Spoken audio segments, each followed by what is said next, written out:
सभी पत्रकार साथियों को नमस्कार।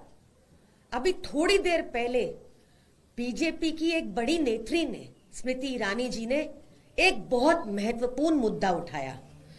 आज हम उनकी बातों से इत्तेफाक रखते हैं। उन्होंने प्रमुख तौर पर यह कहा कि Amit Shah ji as a law minister एक टोटल फेलियर रहे हैं। उन्होंने कहा कि Amit Shah ji as a home minister borders की सिक्योरिटी नहीं कर पाए हैं और देश में हर जगह रोहिंग्या बसे हुए हैं। आज देश में आप न्यूज पढ़ेंगे तो पता चलेगा, गुजरात में रोहिंग्या है, उत्तर प्रदेश में रोहिंग्या है, हरियाणा में रोहिंग्या है और म्यांमार, नागालैंड, असम, झारखंड, बिहार, उत्तर प्रदेश, ये सारे रास्ते क्रॉस करते करते रोहिंग्या दिल्ली पहुंच गए हैं। उससे साफ दिखता है कि अमित शाह जी ना तो एक्सटर्नल बॉर्डर सिक्योरिटी में बॉर्डर्स को सुरक्षित कर पाए और ना ही दिल्ली में इंटरनल सिक्योरिटी को सुरक्षित कर पाए।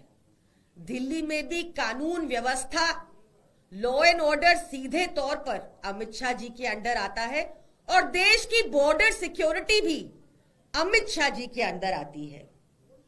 स्मृति ईरानी जी ने आज हिम्मत करके अमित शाह जी को चैलेंज किया है। उन्होंने कहा है कि ऐसे देशद्रोह में उनके ऊपर मुकदमा होना चाहिए जो बुरी तरह से बॉर्डर सिक्योर करने में फेल रहे हैं। अब हम ईडी सीबीआई के छापे भी पड़ेंगे और जैसा मैंने पहले कहा, आतिशी जी के अरेस्ट होने की भी पूरी संभावना है। आज ये बहुत इंपॉर्टेंट मुद्दा है कि देश में हर जगह रोहिंग्या कैसे घुस आए, तो इस पर अमित शाह जी के ऊपर देशद्रोह का मुकदमा होना चाहिए। हरदीप पुरी जी, जिन्होंने सार्वजनिक तौर पर जानकारी दी 17 अगस्त 2022 को कि उन्होंने दिल्ली के बक्करवाला में रोहिंग्या बसाए हैं, उनको अरेस्ट होना चाहिए। तभी सारी जानकारी मिलेगी, पता चलेगा कि कल जो हमने खुलासा किया, जहां पर भाजपा के मंत्रियों और सांसदों के घर पे जो लोकसभा में सिर्फ 4-5 वोट थे, वो 45-40 पहुंच गए 15 दिसंबर के बाद। क्या कहीं उन्होंने रोहिंग्या अपने घर में तो नहीं बसाए? वोटों के लिए बहुत जरूरी है हरदीप पुरी जी को अरेस्ट किया जाए और अमित शाह जी की अकाउंटेबिलिटी तय की जाए। धन्यवाद।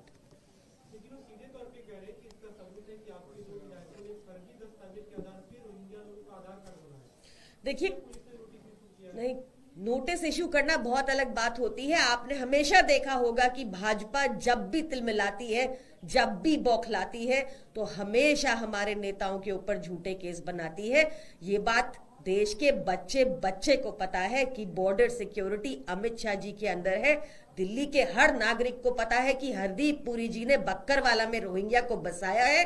इनको अरेस्ट कर लिया जाए तो सारा मामला खत्म हो जाएगा, पर इनको पॉलिटिसाइज करना है। ये जानबूझ के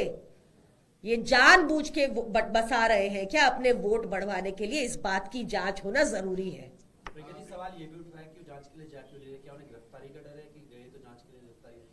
देखिए, जब बुलाया जाएगा तो वो जाएंगे भी। हमें कब जांच गिरफ्तारियों से डर लगा है? हमें तो 2014 से इन्होंने 200 से ऊपर केसेस आम आदमी पार्टी के नेताओं के ऊपर किए। हमेशा कोर्ट में मुंह की खानी पड़ती है भाजपा को। झूठे केस बनाती है भाजपा, एजेंसीज का दुरुपयोग करती है। ये किसी से छुपा नहीं।